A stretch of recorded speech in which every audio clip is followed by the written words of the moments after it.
SportsCenter. I'm Chris Berman. Let's get straight to the action.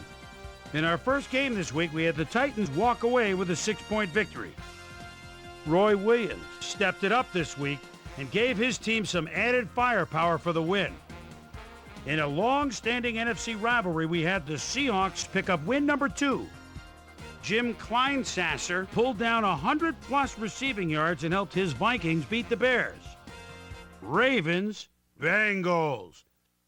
Kelly Washington came up with a huge play here as they cover a lot of real estate on this one. The Ravens go on to win this by the final score of 31-13.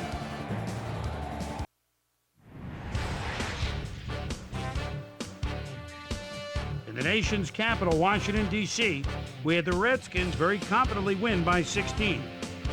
Over at Arrowhead Stadium, we had the Chiefs edge their way to a narrow 3-point win. The Falcons got 300-plus yards from their offense in their victory at the Georgia Dome. Browns, Giants. William Green at the 25-yard line, and boy, his line's been doing a good job for him today. And here they go again. Bounces outside, makes the move himself at the 25. Touchdown! The Browns win this one by the final score of 23-17. We had a big trade also of note here.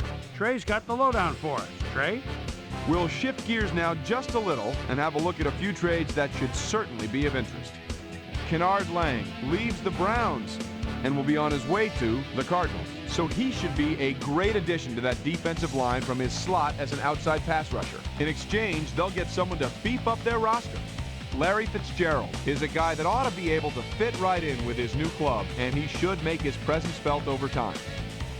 The Dolphins lost at home and will stay home for next week's game when they meet the Jets. Charles Woodson stepped it up this week and gave his team some added firepower for the win. Saints, Rams. Aaron Brooks is eyeing the end zone from the 11-yard line. And now stutter steps, goes across the middle.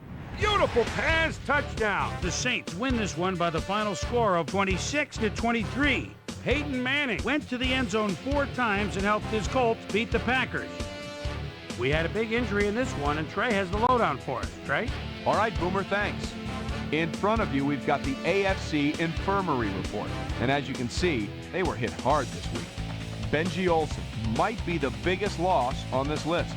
Notes from the team doctors said it's a broken thigh bone and that he'll likely be out for 9 weeks. In front of you, we've got the NFC list. And as you can see, they could form their own mash unit. Ahmed Carroll is probably the one that most leaps out at you. A hairline fracture of the arm is the initial report, and the doctors are saying he'll be out for the rest of the regular season. So that'll do it for now. Chris, let's send it back to you. And in our final game, we had the Broncos come away victorious. So another week in the books here on ESPN, but what do you say we hand out a few game balls before we go? Here's my primetime player. That'll do it, sports fans. I'm Chris Berman, and thanks so much for joining us here in the Bristol studios. We'll see you next week right here on ESPN, the worldwide leader in sports.